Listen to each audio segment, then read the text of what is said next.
Hey guys, make sure you stand till the end. One common mistake people make when replacing fuses relays that can cost you thousands of dollars in repairs. Stay with us, we'll explain what it is.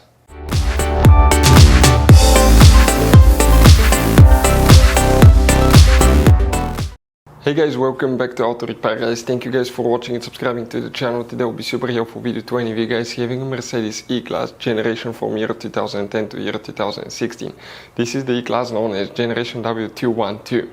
If you have one of those and if you need to find where your fuel pump fuses are located, you may have up to 4 of them, 4 fuses in 2 different fuse boxes. Stay with us, we'll explain where you can find them, where you can buy cheap parts, tools, fuses, relays. That way do not waste your money and time, and why it's important to always test fuses and relays. All that will be covered absolutely free for your convenience. Make sure you stay until the end. So before we start, let us tell you a little bit about us guys. Now, if you have a Mercedes E-Class, that generation from year 2010 to year 2016-17 guys, this is the W212 guys. We're going to have a video for every single fuse relay on that car, why things do not work, why we're making this one, because we're trying to save you time and money guys. Let's say you're down the road in the middle of nowhere, your car does not start, you need to find where your engine starter fuse relay is located guys, where you can find fuel injection system fuses, fuel pump fuses. All you have to do, come to the channel, watch that video, 1-2 minutes, you're back on the road guys. In addition, we'll share where you can buy cheap parts and tools, that way you do not waste your money and time. Every single car we get here at the garage, we try to make guys at least 200 to 300 free repair videos. We take them completely apart, we show you how to fix mechanical, electrical, engine work guys, body work, a little bit of everything. And we have more than 12,000 free repair videos on our channels that can save you thousands of dollars guys in free repair videos. Check it out if you need help with that. So let's go ahead and start on it now. So the fuel pump fuses, where you can expect to find them, we'll demonstrate on that generation Mercedes E-Class here. This is the pre-facelifted model, this is the facelifted model. It will work for both. Today we'll be working 2 different fuse boxes. The first one is under the hood. Go ahead, open the hood. Facing the engine on the right side, or on the driver's side here, you're going to have a fuse box under that cover. Open it, you'll find that fuse box layout right here. Now, before we guys continue, let's explain quickly why it's always a good idea to test fuses and relays.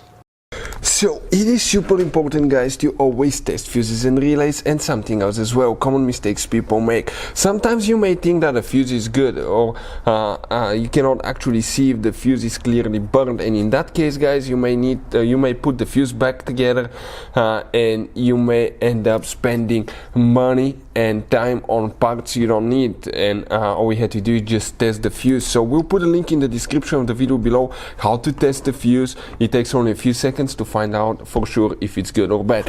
The same thing for relays guys, okay? Some of those could be really expensive on cars, so we'll put a link in the description of the video below how you can test relays. And for some certain fuses guys, it's important to disconnect the car battery when removing them, otherwise you can burn the electronics. And for instance, working on airbags, fuses or anything like that, you need to wait at least 1 hour after disconnecting the car battery. And if you're not qualified and certified to work on airbag system, I will never recommend to do that guys.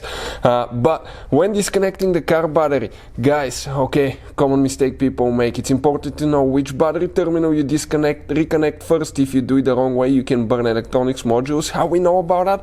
We burn before the traction control module on BMW that cost us $2,000 guys. So we'll put a link in the description of the video below which battery terminal to disconnect first. Check it out for your convenience. For the fuel pump we need to check, okay, 4 different fuses in 2 different fuse boxes, but in this fuse box specifically we're going to have guys, okay, 3 fuses. This is towards the front of the Mercedes, this is the windshield side. If you need to buy any fuses, parts, tools, relays, fuel pump at a good price, quick shipping, we'll put the link in the description of the video below so you can check it out and you don't waste your money and time. Now here, we start here, and that's fuse 1, 2, 3, 4. Fuse number 4 is the first one we need to check here. Then you need to check one more fuse, which is fuse number 6. Talking about that fuse here. Next, you need to check fuse number 34. Next to the fuse you have a number. If we zoom in, you can clearly see that number here. Fuse number 34. After that you need to open the trunk. Once you do that, on the right side you have a fuse box under this cover. Open it and you'll find the main engine trunk fuse box layout like this one here. Here we need to check another fuse. Okay, and that fuse is known as fuse number 42. We're talking about this fuse here. If you still have problems with the fuel pump, check the fuses for the fuel system control unit. Okay, and also we have a video about the fuel injection system. You have more fuses that control it as well. Hopefully the video will be helpful. Thank you for watching. See you guys next time.